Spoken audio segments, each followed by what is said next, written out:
मित्रों, स्वागत है आपका एक बार पुनः अपने YouTube चैनल सार्थक स्टडी में।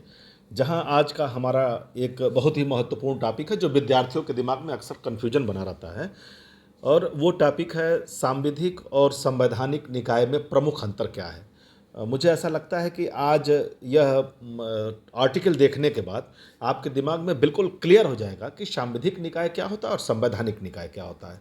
यहाँ हम देखते हैं, यहाँ हम देख रहे हैं कि संवैधानिक निकाय और वैधानिक निकाय, जिसको वैधानिक निकाय को सांविधिक निकाय भी बोलते हैं, में मुख्य अंतर क्या है। तो मुख्य अंतर यह है कि संवैधानिक निकायों को भारतीय संविधान द्वारा स्थापित किया जाता है। यानी कि जहाँ भी संवैधानिक की बात आएगी वहाँ वो कैसे स्थापित किया जाएगा, तो भारतीय संविधान के द्वारा वो स्थापित किया जाता है।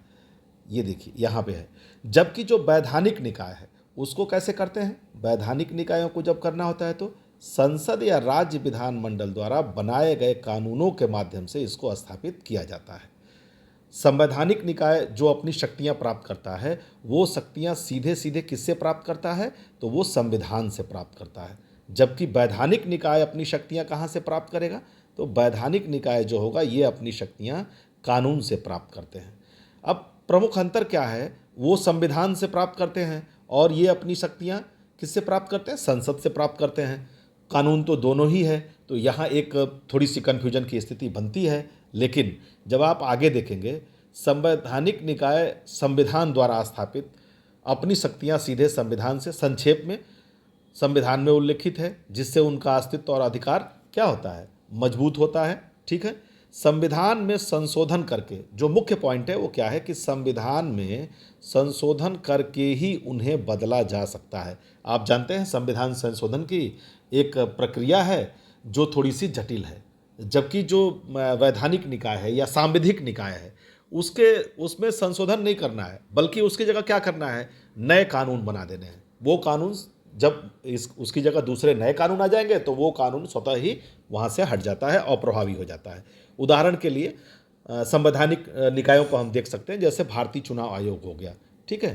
तो भारतीय चुनाव आयोग ये संवैधानिक निकाय है। संघ लोक सेवा आयोग यूपीएससी हो गया, वित्त आयोग हो गया। ठीक। अब इसी की जगह हम वैधानिक निकाय को देख लेते हैं कौन कौन से हैं। वैधानिक निकाय में जब हम देखेंगे तो यहाँ हम पाएंगे कि इसका उदाहरण क्या हो गया कि ये संसद या राज्य विधानसभा द्वारा पारित कानूनों के माध्यम से ये स्थापित होता है। कैसे स्थापित होता है, तो संसद या राज्य विधानमंडल द्वारा जो पारित कानून होता है उनके द्वारा यह स्थापित होता है। ठीक है। और ये अपनी जो शक्तियाँ प्राप्त करता है, ये शक्तियाँ जो इनको जो मिलती हैं वो संसद द्वारा बनाए गए अधिनियम के माध्यम से स्थापित किए जाते हैं। अब इसके भी उदाहरण हैं, इसके उदाहरण आप देख सकते हैं कौन कौन से हैं। तो राष्ट्रीय मानवाधिकार आयोग हो गया, केंद्रीय सतर्कता आयोग हो गया। ये सब जो भारतीय संविधान में प्रावधान करके संसद में प्रावधान करके जो कानून बनाए गए हैं वो क्या होता है, वैधानिक निकाय होता है। जनरली विद्यार्थियों के दिमाग में एक कन्फ्यूजन हमेशा ये रहता है कि सांविधिक और संवैधानिक में क्या अंतर है, उसको स्पष्ट करने का मैंने प्रयास किया है। धन्यवाद मित्रों।